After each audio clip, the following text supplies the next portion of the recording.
Y'all, this month, if y'all see me oversaturating my page and posting like 20 of the month videos today, just share my shit. Just comment. Like, every little thing counts on TikTok. I need my coins. I'm hustling like a bitch that got 10 kids. Like, I'm Peach McIntyre. You know, that lady who got 9 kids and the husband that be cheating. Matter of fact, let's just speak on that. I really think, I think Peach husband play on the other side of the fence. And if you know, you know. And it's June, so it'll be the right time to come out. But I think her husband play on the other side of the fence, because y'all know this how she always say, oh, Wood cheating, Wood cheating, Wood cheating. But she never say who he cheating with, or she never even say he cheating with a girl. And then even about that, it's just like, I think she don't want to be publicly embarrassed. Wood is cheating with a man. Wood cheating with a man, I'm telling you. But you know what? That ain't our business. I'm gonna just mind my business, because I don't got time to be arguing with Peach and her village. That village over there. You know what, Peach? You won. You got it. I don't got time for it. I'm gonna call y'all back. And for the people that accuse me of cheating because that earring stuck in my back seat, hold up, y'all. I'm gonna bet y'all $500. I'm gonna keep that earring right there. I'm gonna keep that earring right there till Lala get out. Fucking fools. And another thing, right? Check this out. If you follow me, right? If you follow me and you watch my TikTok only because I date Lala, get off my page. Get off my page. I don't want nobody who. I want people who. You know what I'm saying? If you only follow me because I date Lala, bye. The door. See ya. See, if Lala was to post something, y'all wouldn't sit there and say, oh, we gonna unfollow you because you playing with Wet Snatcher. Oh, we gonna unfollow you because you playing with Shaba. That's fake. I don't need y'all type of people on my page. If y'all don't f me, I don't need you on my page. I don't give a damn. I swear to God. This is my platform. I don't want my platform being tied to nobody else. I'll rebuild brick by motherfucking brick. Trust and believe, twin. If that's how you feel, if you don't support me, for me, goodbye. Out the door, you gotta go. Bye. Bruh, it's 1 something in the morning. Why is I'm outside at McDonald's sitting on the floor? Because the nigga decided to pop up to my friend's house. Like, bruh, I don't know what my mama done blessed me with, but that one doing this thing, because it got a nigga like literally outside my friend's house, like 2 miles away, trying to get to me. Like, this boy is cuckoo for Cocoa Puffs. Like, bruh, he already done slapped me in my mouth tonight. Yesterday, put a knot on my face. Like, it like could go down, like, I can't even see it, but it was like right here. Face was like, what to cut it? Scratched me in my face right here. I don't know if y'all could see it, like right there. Bro, the boy is crazy. Like, look at my arms. Cause of him. Knees. Bruh. When I tell you I'm done. Like, it's over with. Like, I promise you it's over with. It's time for me to give, like, Miami Back Outside. Cause Miami Back Outside was like 40-inch lace. Outside every week, just popping her shit. Like, I been laying, y'all see, I don't go nowhere. I don't be at personal. I don't be on TikTok. I started to get back after with y'all, cause y'all like the only thing I got, cause I don't go outside or nothing. But the boy is crazy. Like, never again. Why is I'm outside? Like, I like a hobo. Anybody come through the drive-thru, I'm just sitting on the floor. Like, just let me go see if I can order me a McFlurry. I'm trying to eat a McFlurry or something. I gotta wait for my friend to go pick me up, because my friend's trying to get him to go home. You can see the bruises all over my body. See what he did to me. See my nose, my eye. Those words still echo in the minds of everyone who saw that heartbreaking video. For a moment, it seemed like a cry for help, a desperate plea for the world to see the truth behind the pretty filters and perfect hair. Little did anyone know that within days, this would be the last message GIRLALALA would ever share. Can you imagine being trapped in a relationship, knowing something is horribly wrong, but feeling powerless to stop it? This wasn't just an influencer's life being posted for likes and views. It was a life torn apart behind closed doors, with a tragic ending none of us saw coming. But how did we get here? What led GIRLALALA, this bright, beautiful soul with so much ahead of her, to share her final moments in a video like that? Before this moment, no one would have guessed that she was living in a world where danger loomed so close. GIRLALALA, or Maurice Harrison, had built a following online, gaining popularity with her style tutorials, funny moments, and glimpses of her everyday life. Her smile was infectious, her energy contagious. To her fans, she was a girl everyone loved to watch, a rising star in the social media world. But behind that vibrant image was a side to her life that remained hidden, a side that no one could have imagined until that video. Her relationship with Shanoid White Jr., the man who had been with her for years, seemed just like any other couple. They went on dates, posted cute photos, and shared moments that any young couple might experience. Look at this boy. Look at this boy. He just want to show out. You show out so bad. Now that's one ring. The girl's married. Your girl is married. She glistened too. Thank you. I'm married to the game. I can make you my fiance. Okay. But the truth was, there was more going on beneath the surface. Darkness that had been building up, escalating, until it became too much to ignore. People close to GIRLALALA knew that the cracks in their relationship weren't new. If anything, the signs were there, but they were too subtle for the outside world to see. Maybe they thought it was just a rough patch, a couple of arguments that would eventually blow over. But when you're in a relationship like that, where one partner's behavior slowly turns toxic, it's hard to pinpoint exactly when things go from bad to dangerous. There were moments in GIRLALALA'S past videos that hinted at trouble, perhaps not enough for the average viewer to pick up on. But for those who knew the signs, it was clear something wasn't right. She'd post about feeling off and jokingly referenced some tough times, but it never seemed to go beyond light-hearted commentary. In retrospect, it's almost heartbreaking to realize how much she was trying to mask the pain with a smile. As the days went by, the tension between them grew. Shanoid White Jr. was not just her boyfriend. He was becoming the center of her world, controlling, overpowering, and ultimately dangerous. And GIRLALALA was caught in a cycle where she couldn't break free. She wasn't just dealing with a bad relationship. She was in a volatile situation where her safety was at risk, and that's what makes this even more tragic. Imagine the weight of knowing that you're not safe, but feeling like you have nowhere to turn. The thought of leaving someone you built your life around, someone you once trusted, is terrifying enough. But what if the consequences of leaving weren't just emotional pain? What if they could be something far worse? We're talking about a relationship where the boundary between love and control had long blurred. So when GIRLALALA posted that final video, the bruises were not just physical evidence of a bad day. They were the manifestation of something deeper, darker, and more dangerous. But could anyone have known how badly things would escalate? We'll dive deeper into what led up to that horrific moment in the car.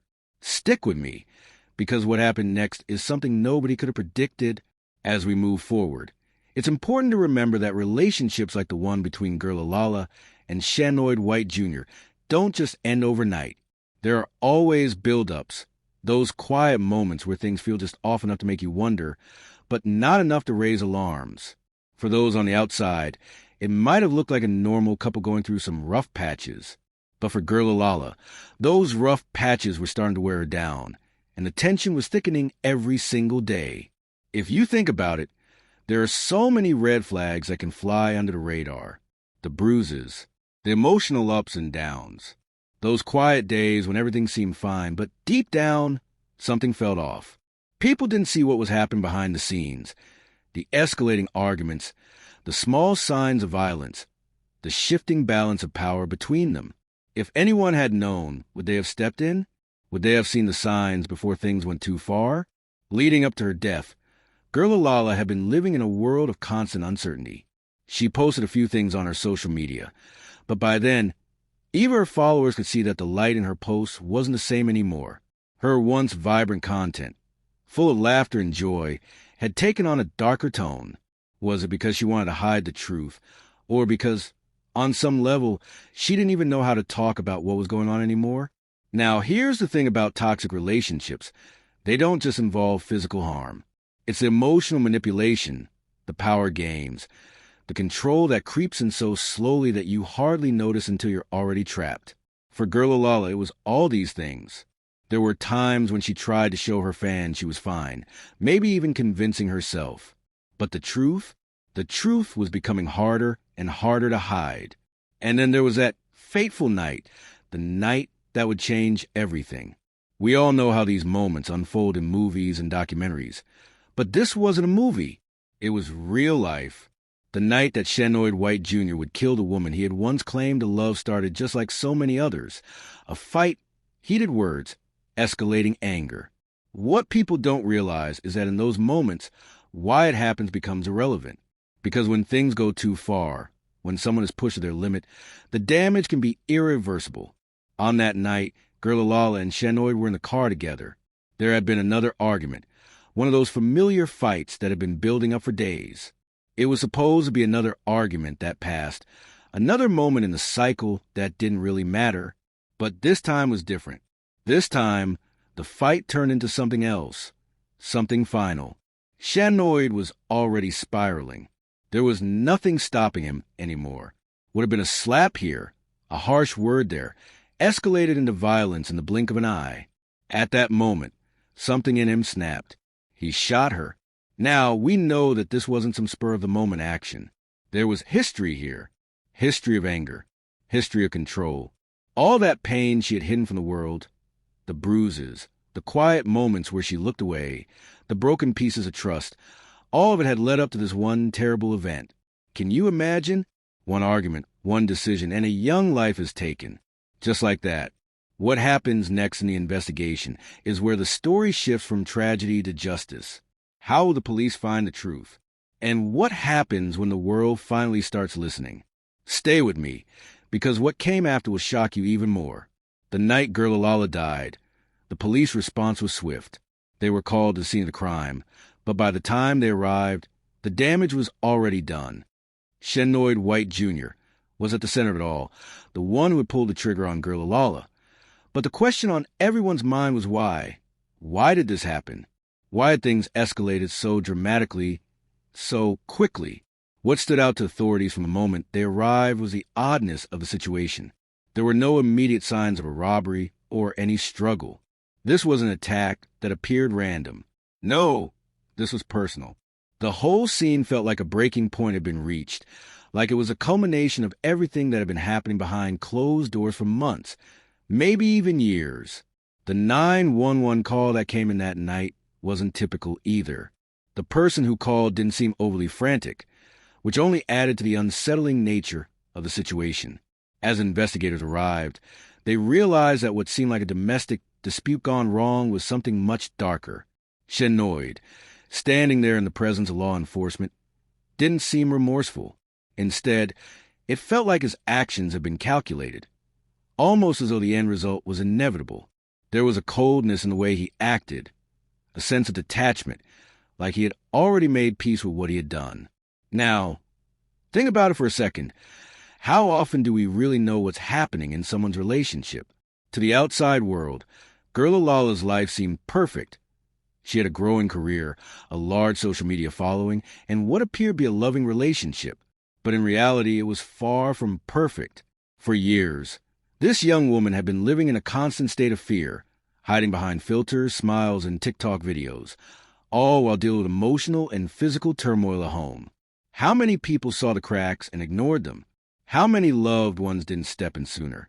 When the authorities pieced together the facts, they began to understand the gravity of the situation.